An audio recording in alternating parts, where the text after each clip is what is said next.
about selling your home. In today's market, getting the best price isn't just about listing. It's about positioning.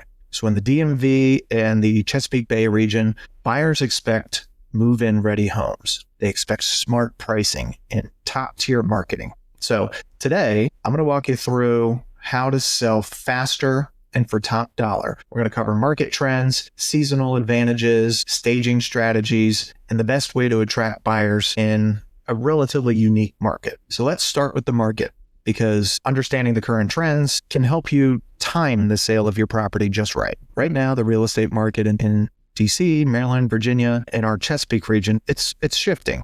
Prices are still strong, but we're seeing different trends depending on where and what you're selling. Single-family suburban homes are super competitive, especially in high-demand areas like Bethesda, Severna Park, Arlington, Annapolis. Luxury homes are moving a touch slower. Wealthy buyers are being a little pickier, but it truly depends on what neighborhood your property is in.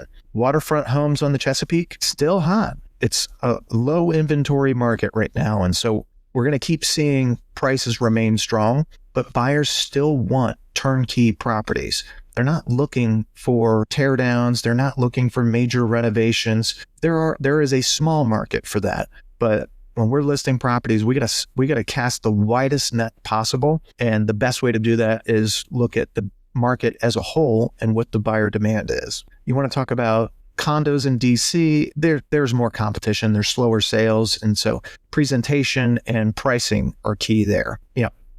How do you position yourself to win in this market? That brings us to pricing, marketing, and staging. So let's start with rule number one. Price it right from day one.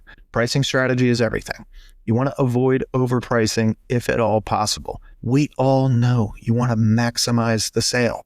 We get it. And you're thinking, well, if it's a short inventory market, this is the only time I'm going to get this big number. Maybe, but the best way to set yourself up for success is price it right up front. Don't try to aim for the pie in the sky number. You're going to end up shooting yourself in the foot because it's going to get too high, and then it's going to sit, and then you're going to have to come down, and then you're not going to like me as much, which is a problem for me, because you're going to think, oh, you're not doing enough marketing. You're not doing enough this. No, it's the pricing. All right, we've got to come down to a reasonable price that this is actually going to sell at. Pricing it too high is the number one mistake that sellers make. It sits too long, it gets stale, buyers wonder what's wrong with it, and there's typically nothing wrong with the house, not much wrong with the lot or the location. It's just asking too much money. The best priced homes get offers in the first 2 weeks. So if you don't get activity in 14 days, you're likely priced too high, and you need to adjust fast. So how do we price strategically? Well,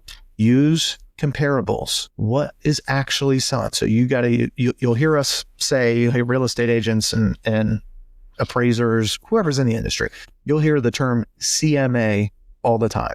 That is comparative market analysis.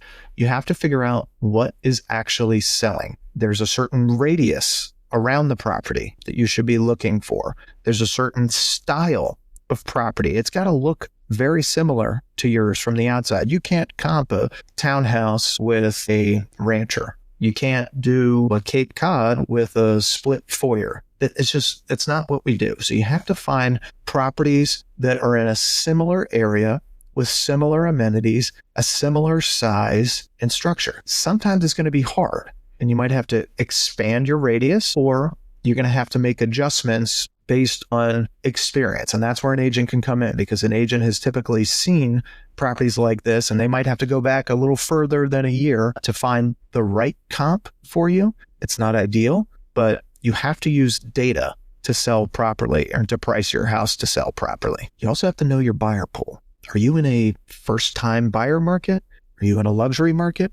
Are you looking for that vacation buyer?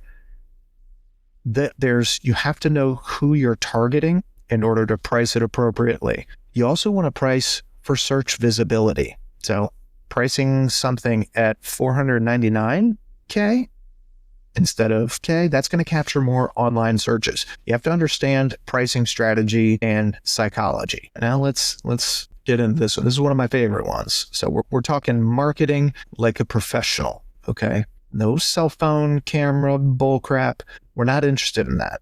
Today's buyers are online first. That means they expect high quality photos. They expect videos of the property. Digital marketing is a must. Whether you're doing Facebook and Instagram real estate ads, or you got your listing on Zillow, they're getting a ton of views. It doesn't matter. You have to present yourself in the best light. At the end of the day, you are selling a property, but you are selling a product. And you have to determine, well, what is the kind of advertising and marketing that gets me interested in a product? That's what your buyer is going to be looking for. So we have to present it in the best light possible. And the best way to do that is to market it as if it is the best product that has ever been created. And that's our job as your agent. So here's how it works in our market. Professional videos, professional photos, those are a must. Homes with those sell 32% faster than somebody that is just taking a picture with an old Kodak or a Nokia phone.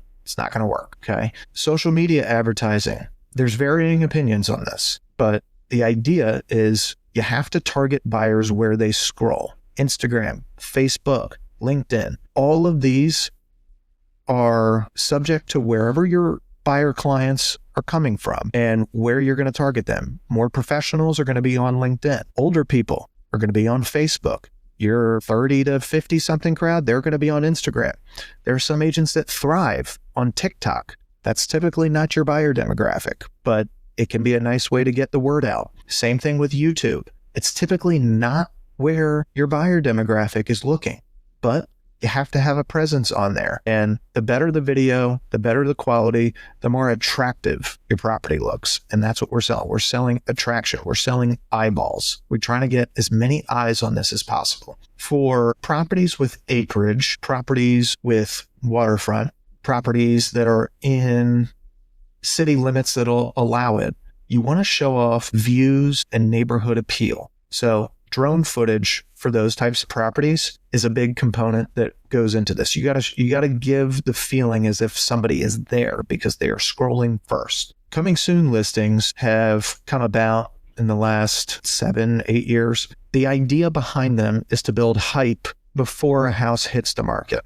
You're not allowed to show a property in coming soon status, but the whole idea is it's a pre-marketing strategy. Almost every property does it. And the reason that we do that is to build hype, get people anxious. And sometimes that house is getting ready for the market. Sometimes they might be waiting on a comp to settle so they can justify their pricing. Sometimes they're waiting for the peak time of year to sell their property. And you can put it in coming soon status now for an unlimited period of time, but it's a way to build hype before the house hits the market. Bottom line is homes that look amazing online get the most attention, and thus they get the best offers. But being online is a precursor. So we talked about pricing, we talked about a digital presence and that kind of presentation online. Now we got to have a presentation in person. Okay. So we got to talk staging formulas. Properties that stage sell for 5 to 10% more than properties that don't stage. Why? That's because buyers want move-in ready. We have this conversation with our clients all the time. Have you ever been to a model home that a builder has put together? It is hard to walk in there and not come out thinking, wow, I love what they did in there. That house is awesome. I could totally see myself in there. Builders spend an ungodly amount of money on market research. They hire firms to come in and stage their model homes in order to get the best response from prospective buyers. They do that because it works. So when you are getting your house to sell, your house ready to sell, you need to think like a builder. You need to think like, I'm attracting those same prospective buyers, but instead of them waiting 5 to 9 months to move into my house, they can move into my house next month or in 2 months, and I can do it just as good as that builder. And it's in an established community. It's something that is done already. There's no wait. You have to stage in today's day and age so that you can set that tone, that physical tone in person for buyers. How do you do that? Declutter, okay? Buyers need to be able to see themselves in your home. Depersonalize. Try to take down as much of the personal stuff. We get it. You love Jesus. So do I. How about that? take the crosses down. I know it's uncomfortable, but take it down. The pictures of the family. We know that you love that jean outfit, and we all have that photo. Take it down. Anything that you can do to depersonalize and declutter the property is going to make it more of a blank canvas for buyers so they can see themselves in the home. In the DMV, it's a really good idea to showcase home offices, outdoor spaces, and modern finishes. Those are really big drivers for properties in the last 5 years, and they're going to continue to do that. We have a lot of people in the region that work from home, or whether it's full-time or part-time. People want their house to be a haven. Having an awesome outdoor space, somewhere where you can entertain, somewhere where the kids can run around, that's really critical. Modern finishes. That house that you have was awesome in 2005, and it was to the nines. But if you haven't updated anything since then, buyers are going to come in there and they're going to look at it and think, I got to spend X amount of dollars to make this my own. And sometimes it works. You can still sell it. It's not a problem. It's just a pricing issue. But the more modern your finishes are, the more tasteful they are, the easier it is to sell. Then we got to talk about lighting and curb appeal. Who doesn't love natural light? We all do. Okay. It makes it feel bright and airy and spacious. It makes it feel homey. Those kinds of houses sell faster. So if you have recessed lighting throughout the house, you have large windows and doors, that is super appealing for most buyers. Curb appeal is another big thing. When I pull up to the house, how does it make me feel? Most buyers, whether they realize it or not, they know within the first 10 seconds if they're going to buy that house from the second that they pull up to it. Why is that? Because they set the tone with the landscaping and the curb appeal up front.